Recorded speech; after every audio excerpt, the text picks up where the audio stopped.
मैं Nasir Zaman sub inspector बतौर law inspector PT असरवात आपसे मुखातब हूँ और आपको क्राइम सीन इन्वेस्टिगेशन के बारे में मालूमात फराहम कर रहा हूँ।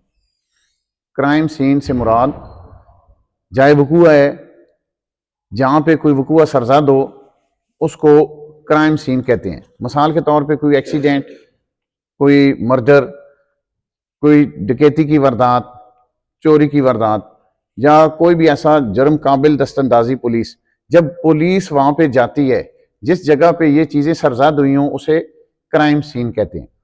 तो क्राइम सीन पे जब जो बंदा जाता है उसे फर्स्ट रिस्पॉन्डर कहते हैं।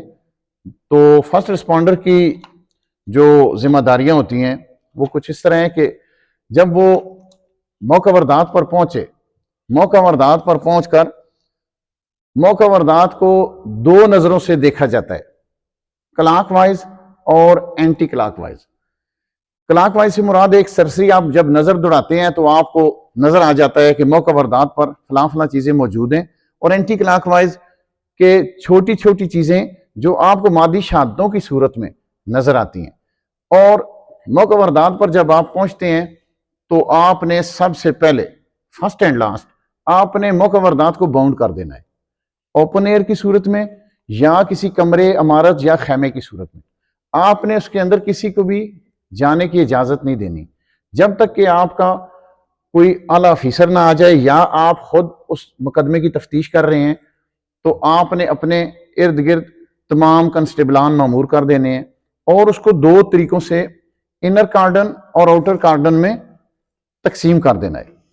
इनर कार्डन से मुराद जहां पे मौका वारदात हुआ है, मौका वारदात पे के करीब जो आपने कार्डन करना है, आपके क्राइम सीन इन्वेस्टिगेशन किट में ये सारी चीजें मौजूद होंगी।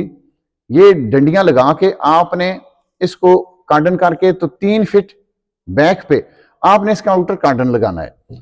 आउटर कार्डन के बाहर जितने भी लोग खड़े हैं उनमें से किसी को अंदर आने की इजाजत नहीं देनी है। जब आप मौका वारदात के अंदर दाखिल होते हैं तो आपकी क्राइम सीन इन्वेस्टिगेशन किट में आपके ग्लव्स, आपके सॉक्स और आपका तमाम इक्विपमेंट मौजूद होता है। वो तमाम इक्विपमेंट आप यूज करके जब मौका वारदात में एंटर होते हैं तो जो एविडेंस पड़ी होती है, एविडेंस को एविडेंस नंबरिंग देते हैं, एक साइड से शुरू होते हैं दूसरी साइड तक। जबकि छोटी छोटी चीजों को आपने सीरियस लेते हुए उनके साथ आपने नंबरिंग लगा देनी है। जब आपने क्लोज करना है तो जब आपने एंड वाली एविडेंस की नंबरिंग लगाई तो एंड से आपने क्लोज करके बैक करना है। तो मौका वारदात पे अगर आप कोई जख्मी आप देख रहे हैं, कोई, इसमें आपने 3 निशान आपने ज़हन में रखने हैं, येलो, ग्रीन और रेड। ये 3 निशान आपने इसलिए ज़हन में रखने हैं कि येलो से मुराद है कि जो खतरे में है, खतरे में जो है उनको आपने फर्स्ट एड प्रोवाइड करते हुए उनको नजदीक तरीन इब्तदाई तिब्बी इमदाद के अदारे में भेज देना है। ग्रीन से मुराद जो कंफर्टेबल है, जो बातचीत कर सकते हैं, आप उनको कंफर्टेबल समझते हैं, उनको आपने जो भी सहूलियात हो उधर फर्स्ट एड की आपने मुहैया करनी है। रेड से मुराद है कि बिल्कुल खतरे में जो है, और इसमें एक निशान आपने ब्लैक कलर का आपने अपने जहन में रखना है। ब्लैक में आपकी जो डेड बॉडीज है उनको आपने सबसे एंड पे आपने उनको संभालना है। और मौका वारदात पर आपको जो चीजें मिलेंगी उसमें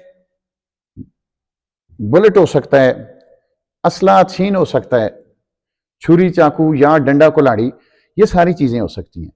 जब आपने ये चीजें उठानी है, आपने उठाने से पहले अपने ग्लव्स पहन के इसको ऐसी जगह से आपने उठाना है कि आपके जहन में ये चीज होनी चाहिए कि जिसने ये चीज यूज की है उसके जो हैंडल है उसके साथ आपने अपना हाथ टच नहीं करना है, ताकि आपके जो फिंगरप्रिंट्स हैं उसमें नुमाया रहें और महफूज कर सकें आप। फिर उसके बाद आपके मौका वारदात के एरिया में कोई टेबल पड़ा हुआ है या कोई शीशे का दरवाजा है या कोई पॉलिश शुदा दरवाजा है, उस पर आपने बगौर देखना है। अगर कोई फिंगरप्रिंट लगे हुए हैं या कोई आपको ऐसे निशानात मिलते हैं, या कच्ची जमीन होने की सूरत में धंसे हुए पांव मिल जाते हैं आपको, या कोई धंसी हुई ऐसी चीज मिलती है जो धींगा मुश्ती के दौरान उधर उसके निशान अवेजा हुए हैं, तो उनको आपने मोल्ड के जरिए उठाना है। मोल्ड, प्लास्टर ऑफ पेरिस, ये आपकी किट में मौजूद होंगी चीजें। लकड़ी के फ्रेम वगैरह होते हैं और तमाम किट में ये सारी चीजें जो मोल्ड उठाने के लिए कारामद होती हैं, इनका आपने मोल्ड उठाना है। जबकि जो बुलेट आप उठाएंगे, बुलेट आपने उठा के अपने डब्बों में पैक करने हैं, और पिस्टल को जब आपने उठाना है, इसके लिए आपके पास पार्सल का बॉक्स होगा, इसमें आपने उसे फिक्स करके उसमें महफूज करना है। और इसका जो हैंडल है, इसके हैंडल को आपने इस तरह महफूज करना है कि इस पे जो फिंगरप्रिंट्स आए हुए हैं इनको आप महफूज कर सकें। और जो भी डंडा कुल्हाड़ी आप उधर से लेंगे, इसको मुकम्मल तौर पे आप कपड़े में महफूज करेंगे। कपड़े में महफूज करने के बाद आप ये सारी चीजें क्लोज करके अपने संतरी मामूर करके, तो आप अपनी तफ्तीश का आगाज करते हुए आप थाने में वापस आएंगे।